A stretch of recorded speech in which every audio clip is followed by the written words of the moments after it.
रोज सकाळी 9 वाजता उठणारे मी आज सलग चौथ्या दिवशी अगदी पहाटे 4 वाजता उठते बरं का मंडळी. खरं सांगू का, ब्रह्ममुहूर्तावर उठण्याची काहीतरी वेगळी जादू आहे. थकवा नाही, दुपारी झोप नाही आणि मनात एक अफाट आनंद आहे. पण आज सकाळी उठल्या मला काय बघावं लागलं ते मी पुढे तुम्हाला सांगणारच आहे. आणि मी बाहेर का फिरायला जात नाही, घरातच का मी अशी फिरते, वॉक करते, तेही तुम्हाला मी पुढे कारण सांगणार आहे. तर मंडळी तुम्ही हा व्हिडिओ शेवटपर्यंत नक्की बघा. मागच्या व्हिडिओ मी तुम्हाला त्या संशयास्पद लोकांबद्दल सांगितलं होतं ना मंडळी, तेव्हापासून मी ना सकाळी अंधारात बाहेर फिरायला जाणं बंद केलंय आणि घरातल्या घरातच वॉक करते मंडळी.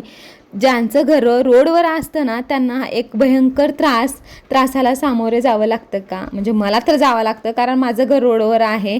तो म्हणजे काय आहे की कचरा कितीही नीट बांधून ठेवा आपण, त्याच्यावर दगड पण ठेवा, त्याच्यावर कपडाही झाकून ठेवा, पण ते कुत्रे तो कचरा विस्कटतातच.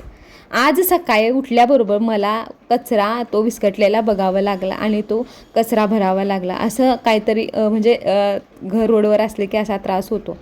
त्यानंतर तुमचंही घर रोडवर आहे का आणि तुम्हालाही असा त्रास होतो का, मला नक्की कमेंट करून सांगा.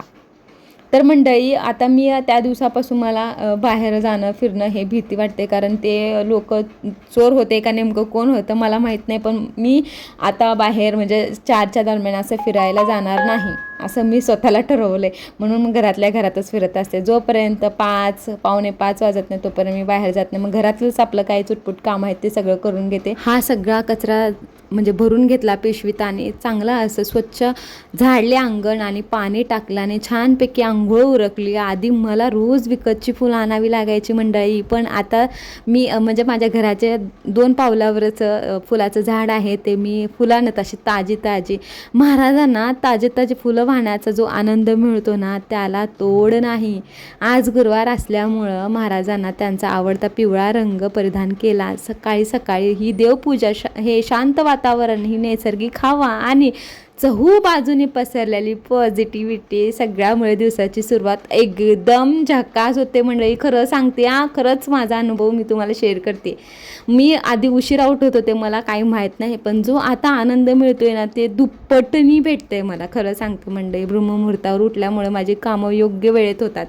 आणि पूजा झाल्यावर आज माझ्या श्री शिवलीला अमृत पारायणाचा 4था दिवस होता. तोही मी अगदी निष्ठेने वाचून पूर्ण केला. आणि या सगळ्या धावपळीनंतर मस्त असं गरम पाणी पण पिलं मी. आणि मंडळी हे 30 दिवसाचं चॅलेंज मी खूप एन्जॉय करते. तुम्ही असं काही चॅलेंज घेतलं आहे का, आणि हो त्या रोडवरच्या कचऱ्याचा त्रास तुम्हालाही होतो का, मला कमेंट करून नक्की सांगा. व्हिडिओ आवडल्यास लाईक, सबस्क्राईब, फॉलो करायला विसरू नका. आणि असंच उद्या भेटूया ब्रह्ममुहूर्ताच्या पुढच्या भागात. तोपर्यंत काळजी घ्या आणि मस्त राहा. तोपर्यंत बाय बाय.